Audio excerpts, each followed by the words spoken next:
Welcome back to the deep dive. Today is today's going to be a little bit different. It is, yeah. Usually we're taking a look at a published book or maybe a series of academic papers, things that are out there in the public domain. But today Today is different. today we have got our hands on something that feels a little illicit. It does feel a bit like we're reading someone's mail, doesn't it? Yes. Or maybe, I don't know, peeking into a briefcase we weren't supposed to find left on a park bench. Exactly. We have obtained a market intelligence memo. And I don't mean a newsletter you subscribe to on Substack. I mean high-level, institutional grade, eyes-only intelligence. What's real deal? This comes from Manal Mehta's desk, and the date on the header is February 19th, 2026. Which, for those of you listening as this drops, is tomorrow. So we are effectively looking into the future, or at least the very immediate, very volatile future of the global markets. It's a strange feeling reading it. It is. When I first opened this file, I'll be honest, I was expecting spreadsheets. I was expecting, PE ratios and maybe some dry commentary on interest rates. But this reads like the background exposition of a cyberpunk novel. That is the nature of modern market intelligence, though. I mean, that's the key takeaway here. Is it really? Absolutely. The days where you could just look at a balance sheet and decide if a company was a buy or a sell, they're gone. The market is too interconnected now, too chaotic. So where do you find the edge? To find the alpha, the profit, you have to look at everything. This memo is a perfect example of what we call a multi-INT strategy. Multi-INT. Multiple intelligence sources. It's combining political signals, deep biological science, forensic accounting, and even, cultural trends like what people are eating for lunch to figure out where the money is really moving. And the money is moving in some wild directions. I mean, the mission of this memo, as it says, is to decode hidden signals. But some of these connections are they're mind-bending. They are. We are going to talk about why the portion size of a breadstick at Olive Garden is a better recession indicator than the Federal Reserve's own data. The Olive Garden indicator. It sounds funny, doesn't it? But it's deadly serious when you unpack it. We're going to talk about zombie RNA waking up in Alzheimer's patients. Which is a terrifying and fascinating concept. And, perhaps most surprisingly to me, we're going to talk about why the United States Navy is hiring private managers to build their ships for the first time since World War II. It's a dense report. It really is. There's a lot of noise in the world right now. Yeah. But if you zoom out, if you look at all these disparate stories, the breadsticks, the battleships, the biotechs, there is a single overwhelming theme holding all of this together. And that theme is bifurcation. Splitting apart. Exactly. The memo paints a picture of a world that is cracking in two. You have the U.S. splitting from the global scientific community. You have the MAGA base splitting from the administration's own tech agenda. Right. You have the economy splitting into a sci-fi world for the rich and a shrinkflation world for the poor. Yeah. It's not a cohesive picture anymore. It's a fractured one.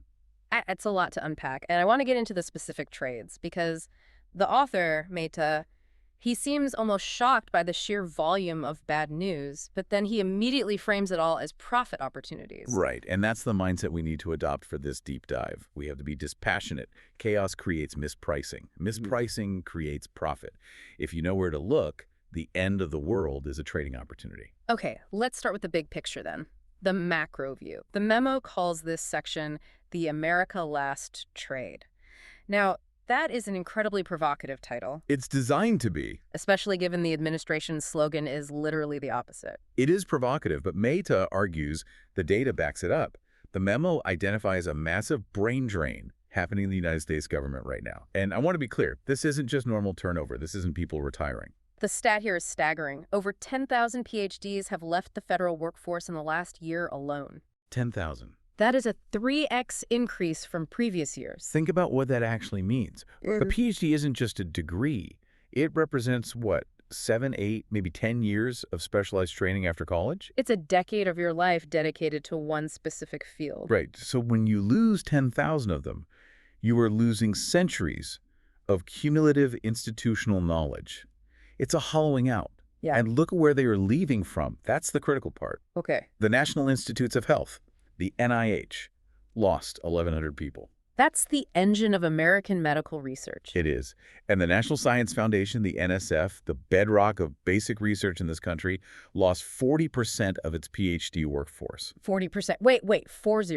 40, yes. That's not attrition. That's an evacuation. That's an emptying of the building. Exactly. That's the word the memo uses, evacuation. Mehta frames this as a direct response to a perceived war on science by the current administration. We should be clear, we're not taking a political side here. We're just reporting what's in the memo. Absolutely.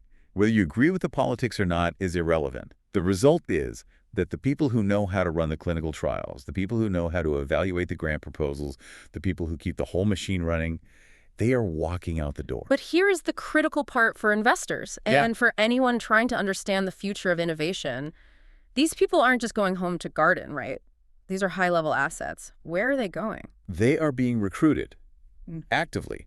This is what the report calls the gift. The gift. Yes, China and the European Union are poaching this talent. They're rolling out the red carpet. The report quotes a Chinese official describing this exodus explicitly as a gift from Trump. Wow. They see it as a generational opportunity. The EU has apparently set up a $500 billion fund specifically to absorb U.S. scientists who are fleeing the regulatory chaos in Washington. They're offering funding, stability, lab space, everything these people feel they're losing here. So let's play this out. If you're an investor reading this memo, usually the standard playbook for the last 50 years has been bet on America, bet on Silicon Valley, bet on Boston biotech. That's been the winning trade forever. And the memo argues you have to flip that playbook completely. The trade is to short U.S. biotech, specifically the XBI ETF. And you go long on European and Asian biotech. Well, let me push back on that. Shorting American innovation has historically been what they call a widowmaker trade. Yeah. You lose your shirt betting against U.S. resilience. Why is this time different? Why isn't this just a temporary blip? That's a fair question, and it's the right question to ask. The difference, according to Mehta, is the regulatory environment. It's not that American scientists suddenly got stupid. Right. It's that they can't do their jobs. The system they rely on is becoming unpredictable. And the memo cites a specific case study that really illustrates this risk, Moderna. Right, the mRNA flu vaccine. This was all over the news yesterday. Exactly. Look at the timeline. It's a perfect example of what Mehta calls regulatory whiplash. The FDA halted the trial for their new flu vaccine. The stock tanked. Then, almost immediately, within, 24 hours, they reversed the decision and said, actually, go ahead. Why the whiplash? That doesn't sound like science. That sounds like chaos. It's not science, it's politics. The memo suggests the initial halt was a result of pressure from the HHS leadership, which has been very vocal about their skepticism of mRNA technology in general. Okay. But the industry pushed back hard. Legal threats were made, senators were called, and the FDA blinked. But for an investor, that flip-flop is terrifying. Because you can't model it? Precisely. You've hit the nail on the head. Markets can handle bad news. If a drug fails because it doesn't work, that's a risk you can calculate. It's part of the game. You price that in. You price it in. But markets cannot handle uncertainty. If the FDA is making decisions based on which way the political wind is blowing on Twitter that morning, you can't deploy capital. You don't know if your billion-dollar drug is going to be approved or blocked because of an ideology. So the capital goes somewhere else? The capital and the talent moves to Europe or Asia where, love them or hate them, the rules are stable. You might not like the rules, but at least you know what they are. That is a sobering thought. It's not about America versus China in a military sense. It's about chaos versus stability. And capital always seeks stability. This theme of internal conflict, it continues in the second thesis of the macro section. And this one really surprised me. We usually think of the current administration and its base as being in lockstep. You know, the MAGA movement and the president are one and the same. But the memo identifies a MAGA civil war. This is one of the most fascinating signals in the report because it disrupts the narrative that the Republicans are just this monolithic pro-business, pro-tech party. Which is how they're usually portrayed. Right. On one side, you have the administration's build, baby, build agenda. They are all in on AI. They appointed David Sachs as the AI czar. And just for context, David Sachs is one of the PayPal mafia. He's a venture capitalist, very pro-crypto, very libertarian, very much a move fast and break things kind of guy. Exactly. And his mandate is basically to win the AI race against China at all costs. He wants data centers everywhere. He wants to pave the way for American energy dominance to fuel these AI models. That's the administration's stance. But then You have the Well, base. The voters. populist base is deeply, deeply suspicious of big tech. They are suspicious of Silicon Valley elites. And now that suspicion is turning into physical opposition in the heartland. The report mentions specific towns here: Independence, Missouri, St. Charles, Missouri. These aren't liberal strongholds, are they? And not at all. These are deep red areas, Mm. Trump country. Yeah. And their town councils and voter referendums are blocking the construction of new data centers. And why? What's the reason? Yeah. Well, this is what's so interesting. It's not just NIMBY, not in my backyard, because of noise or traffic, which is what you usually see. The quote from the voter in Independence, Missouri, really stuck with me. What does she say? She said she's voting against the data center because she fears her grandchildren are being drawn into a world that isn't real. A world that isn't real. That's heavy. That's not a zoning dispute. That is existential dread driving policy. It is. It's a cultural fear. And it's being backed up by what the memo calls recovered intelligence. Okay, what does that mean?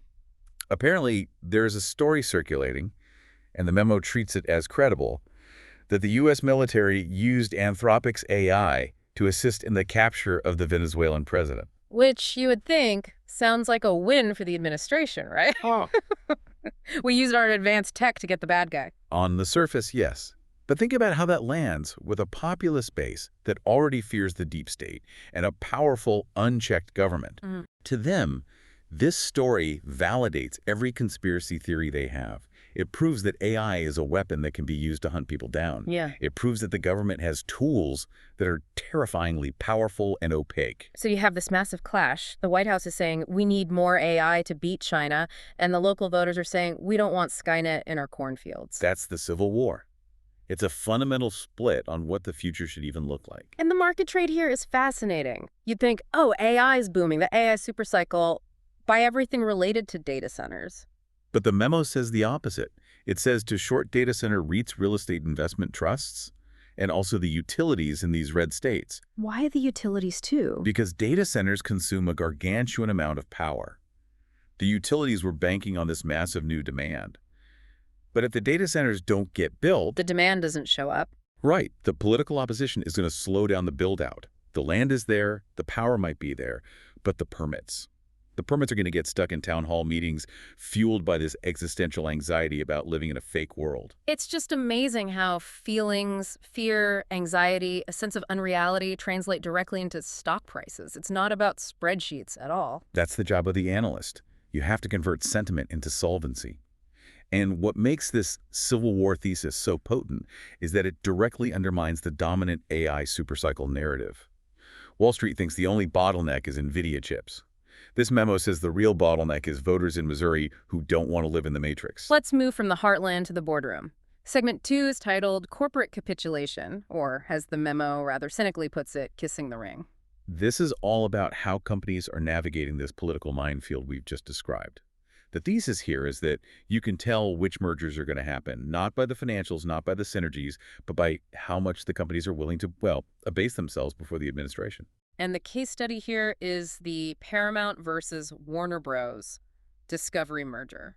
Right. So Paramount is trying to merge with WBD. It's a massive deal. It would create a media giant. And to do that, it needs regulatory approval from the FCC and the DOJ. Which are controlled by the administration. Exactly. And suddenly, what do we see? Rumors start swirling that Stephen Colbert's show on CBS, which Paramount owns, is being censored, or maybe even faces cancellation. And the memo says this was done to curry favor with the president, who Colbert has obviously been very critical of. But isn't that just standard lobbying? Don't companies always donate to both parties and try to make friends? This goes way beyond lobbying. Lobbying is writing a check. It happens behind closed doors. This is altering your core product in public. This is damaging your brand to please one person. Right, because Colbert's audience is the opposite of the president's base. Completely.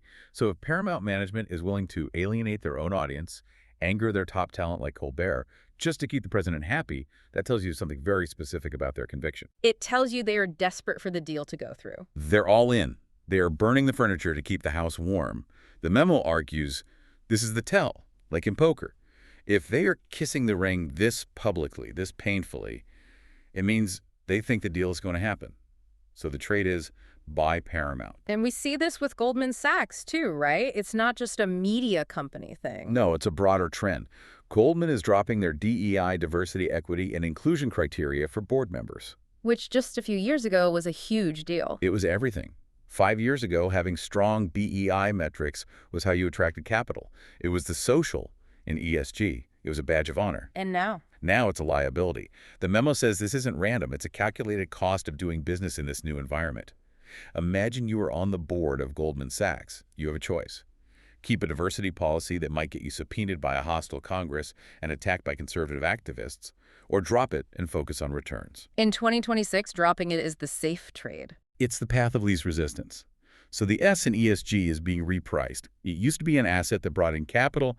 Now it's a political risk factor that can bring you headaches. So companies aren't signaling virtue anymore. They are signaling obedience. That's a perfect way to put it. Let's shift gears to the broader economy, because this report paints a picture of two completely different economies living side by side. Segment 3 is called the second-order oracle. This brings us right back to that central theme of bifurcation. The split, the crack running right down the middle of the economy. And let's start at the very, very top, the stratosphere, the crisis lawyers. This is fascinating. The memo points out that if you are a corporation in deep, deep trouble, we're talking bet the company to litigation, a DOJ investigation, you are not hiring an AI, you are hiring a human. And those specific humans are now billing $6,000 an hour. $6,000 an hour. That is $100 a minute. You sneeze, that's $5. That's the premium for human judgment and human connections in a crisis. Right.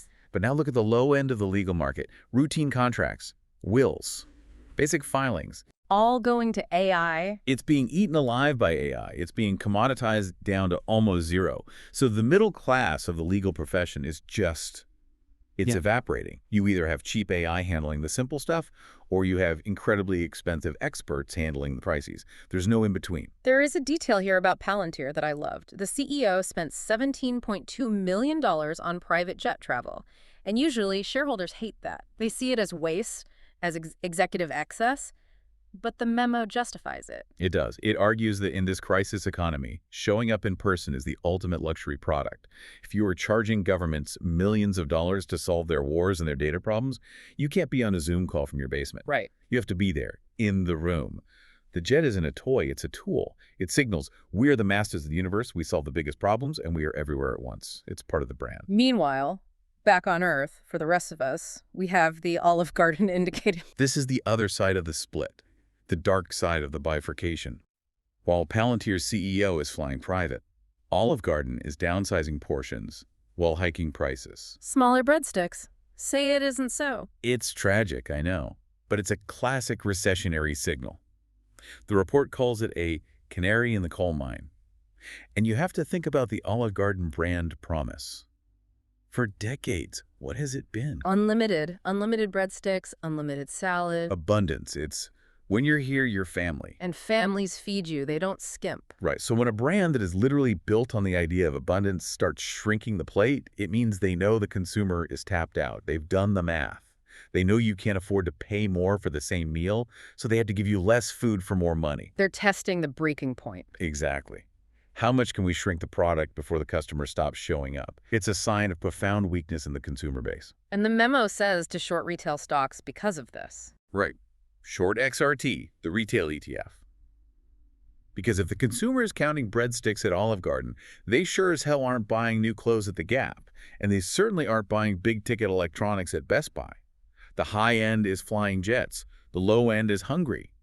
That is a fragile, fragile economy. And then there is Japan. As if that wasn't enough, the memo throws in a terrifying nugget about the Japanese bond market that feels like a scene straight out of The Big Short. This is the classic pretend and extend strategy. It's a huge red flag. The Bank of Japan is now allowing life insurers to not mark their Japanese government bonds to their market value. Can you translate that for us? What does mark to market mean in plain English? Sure. Imagine you own a house. You bought it for $1 million. But the market crashes, and now it's only worth $500,000. If you tried to sell it today, you'd get $500K. That's the market value. It's the real, honest price. Okay, that makes sense. But the bank comes to you and says, don't worry. For your mortgage application, you can still write down that your house is worth $1 million. Yeah. We'll pretend the crash didn't happen. That sounds like fraud. It's called regulatory forbearance, and it's a trick governments and banks use to hide insolvency, to hide the fact that they're broke. The memo argues that if regulators are allowing this, it's because they are terrified. What are they afraid of? They see a massive solvency crisis looming. Japanese banks and insurers holding trillions of yen in worthless bonds, and they are trying to paper over it to prevent a panic. But for a global investor, that is a massive slashing red light. It says the system is broken and the people in charge are lying about it. So we have a brain drain, a civil war over AI, corporate groveling, a cracking consumer, and Japan hiding massive losses. Is there any good news in this memo? Or at least any opportunity that isn't about shorting the end of civilization? Well, segment 4 does offer a buy signal, but it's a controversial one. It's about the energy shift. The Rockefeller Foundation. Now, the name Rockefeller is synonymous with oil, with Standard Oil, but for the last few decades, they have been the leaders in green energy philanthropy. Climate change is their entire thing. They've been at the forefront of the ESG movement until now. The memo highlights a grant given by the Rockefeller Foundation to a nonprofit called Energy Corps. And who runs Energy Corps? It's not a climate scientist, is it? No, it's run by the CEO of EQT. EQT, the natural gas company. The largest natural gas producer in the United States. So the greenest of green foundations is funding the biggest gas guy in the country. What is going on? Exactly. The memo calls this the dawn of energy realism. It signals a crack in the orthodoxy that says renewables only. The narrative is shifting to all of the above. And what's driving that shift? Two things. First, the realization that if you want to fight energy poverty in the developing world, you can't just send solar panels. They need cheap, reliable baseload power. And second, if you want to power these massive AI data centers we just talked about, you need gas. You need power that burns 24/7, rain or shine. And the trade here is pretty simple. The trade is to buy EQT, because for years, the market has been applying an ESG discount to fossil fuel stocks. They were uninvestable for a lot of funds because they were seen as dirty. But that's changing. But if the Rockefeller Foundation, the high priests of climate awareness, is giving them a seal of approval, that discount is going to disappear. The climate purity era is ending.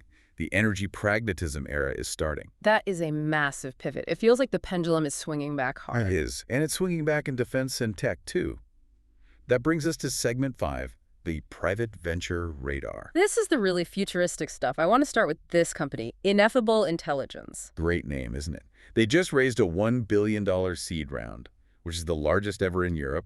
It's an insane amount of money for a company that's just starting. And they are doing something different from ChatGPT and the other LLMs, right? This isn't just a better chatbot. No, and this is a key distinction for you to understand. Most AI today, ChatGPT, Claude, Gemini, they're LLMs, large language models. They work by reading the entire internet and then predicting the next word in a sentence. They are essentially memorizing patterns on a cosmic scale. Like a super advanced parrot. In a way, yes. A brilliant parrot, but still a parrot. But Ineffable is doing reinforcement learning. Which means what?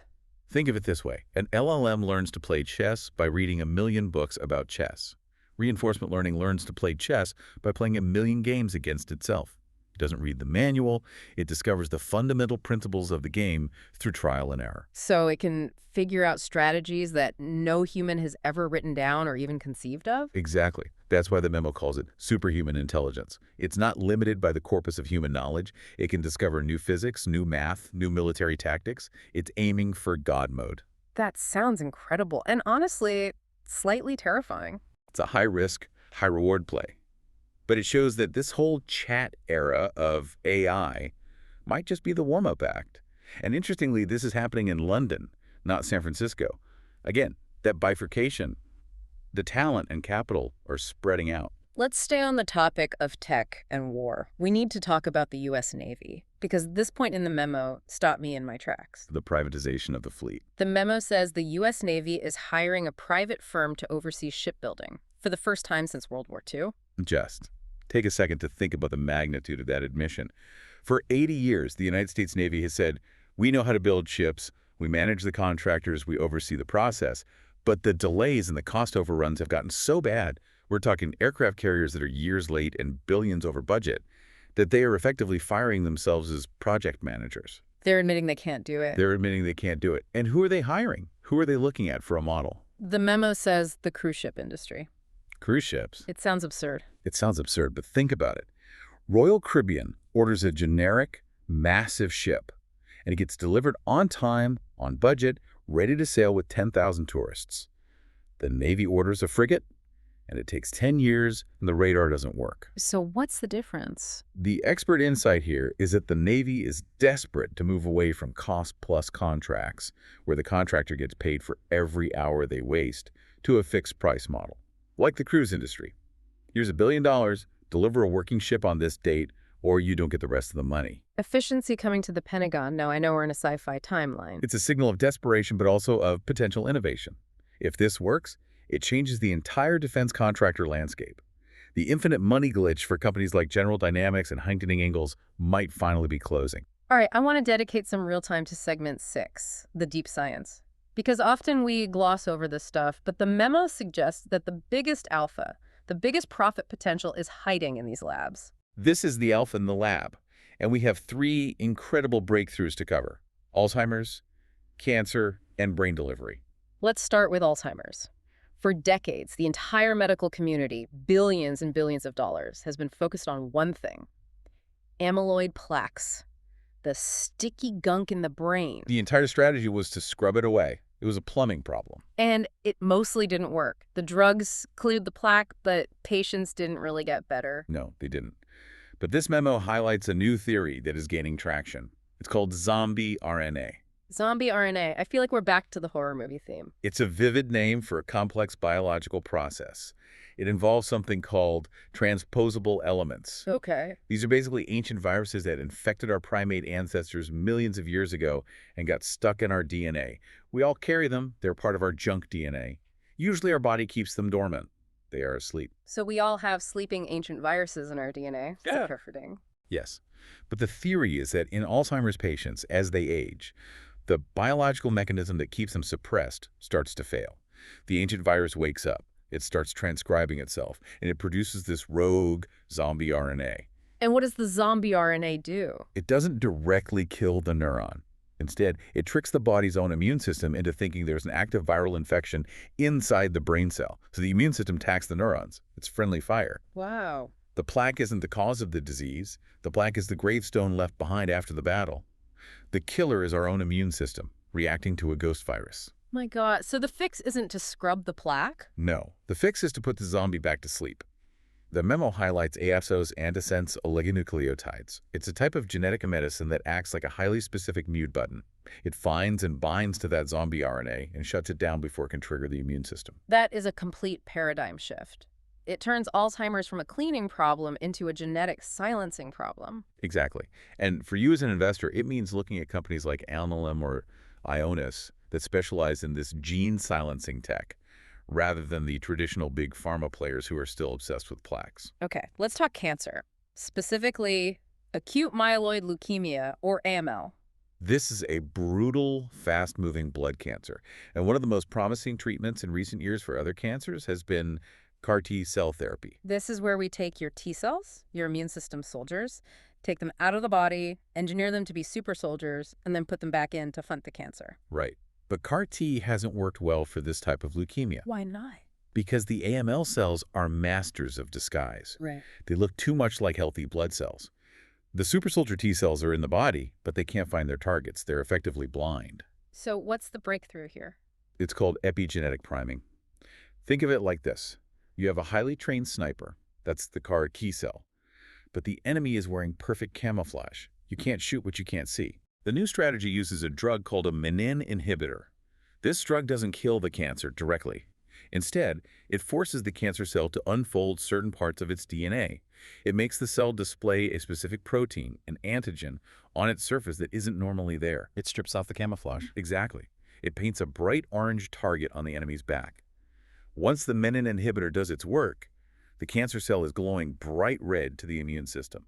Then, the CAR T cell comes in and executes the kill. That is brilliant. It's a 1-2 punch. Drug the cancer to make it visible, then send in the biological army to clean it up. It's the combination of chemistry and biology working in tandem. And the data coming out of these early trials is apparently stunning.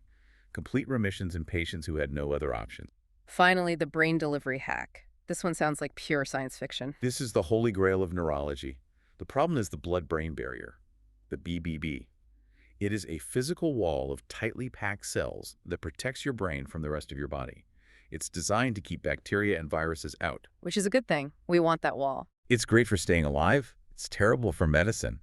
If you have a brain tumor or Parkinson's or Alzheimer's, you can't get the drugs in.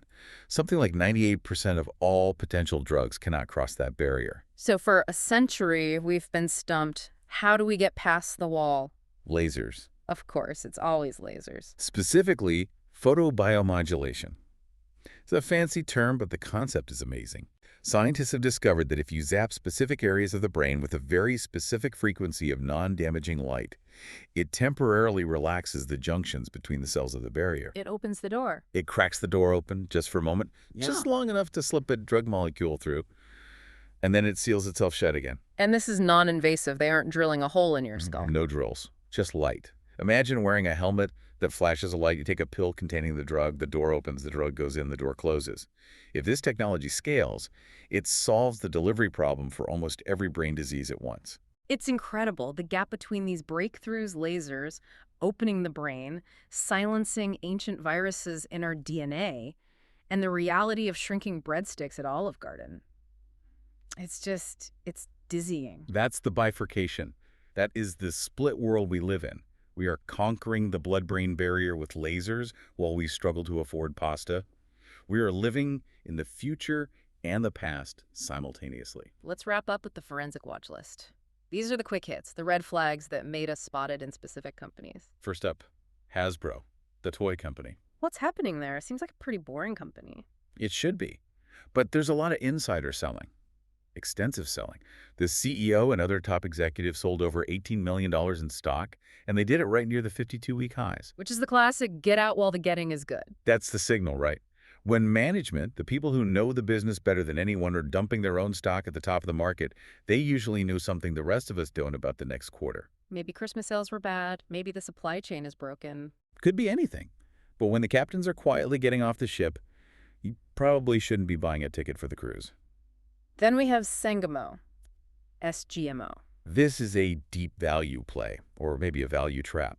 It really depends on your stomach for risk. The company is priced for bankruptcy. The entire market cap is about $120 million. It's tiny. It's on life support. There's always a but. But they have a phase 3 asset, a drug, ready for the final stage of testing. That, if it works, could be worth multiples of that. Hundreds of millions, maybe more. That's a binary trade. It's a lottery ticket. Exactly. If they get a partnership deal with a big pharma company to fund the trial, the stock explodes. If they don't, they run out of cash and it goes to zero. It's not investing, it's gambling. But the memo's point is that the odds might be mispriced right now. And finally, MBIA. The zombie bond insurer. They're a ghost from the 2008 financial crisis, who is still somehow dealing with the fallout from Puerto Rico's debt crisis from years ago. This one is waiting on the Supreme Court, Yeah. right? Mm-hmm. Yes. The company's entire fate rests on a single Supreme Court ruling regarding the Puerto Rico Oversight Board. If MBIA wins the case, they get paid billions and the stock goes up 10x, 20x. If they lose, they're likely done. It goes to zero. It's literally a lawsuit trading as a stock ticker. Wow. Okay, we have covered a massive amount of ground today. From the exodus of scientists to the civil war over data centers, corporate cowardice, and laser brain hacks. Let's try to bring it all together. What is the synthesis here? It comes back to that word we started with, bifurcation. The split. We are seeing a fundamental split between the U.S. and the rest of the world on science. The U.S. is becoming a hostile, uncertain environment for research, and the rest of the world is capitalizing on that. Okay. We are seeing a split in the economy. The magical, high-end economy of crisis solvers and AI lords, and the struggling consumer economy of shrinking portions and quiet desperation. And we're seeing a split between political ideology and market reality. The administration wants a tech boom, but their own voters want to return to a simpler, more tangible past. They're fundamentally at odds. It feels like the tectonic plates are moving. The ground beneath our feet is shifting. And usually when plates move, you get earthquakes. But mountains are also formed by earthquakes. It's destructive and creative. Exactly. Chaos creates new topography, new winners and new losers. The final provocative thought from the memo really drove this home for me. It juxtaposed the ineffable intelligence story, a $1 billion seed round for superhuman AI, with the Olive Garden story. Sci-fi tech for the rich, shrinkflation for the poor. That is the era we are entering. That's the headline for the next decade. The tools available to the elite, whether it's legal defense, healthcare that silences zombie genes in your brain, or intelligence that predicts the future, are becoming godlike. At the same time, the resources available to the average person are getting smaller, more expensive, and lower quality. So as a listener, what do you do with that? Do you just buy gold and hide in a bunker? It feels pretty bleak. No, you can't hide. You have to look for the second-order effects in your own life. You have to become a multi-INT analyst for your own career, your own investments. What do you mean by that? If you work in tech, don't just look at the code. Look at the zoning laws in Missouri. If you work in healthcare, don't just look at the drug. Look at the political pressure on the FDA. If you're in retail, don't just look at your sales. Look at the portion sizes at the restaurant down the street. The signal is never just the signal. It's the ripple effect. It's what it tells you about everything else. Exactly. Yeah. The alpha, the edge, is hiding in the chaos. You just have to be willing to read the mail you weren't supposed to see. Well, on that note, I think I'm going to go check the portion sizes at my lunch spot. I need to gather some market data. Count the breadsticks. I will. Thanks for listening to this deep dive into the signals of 2026. We'll see you next time. Stay curious.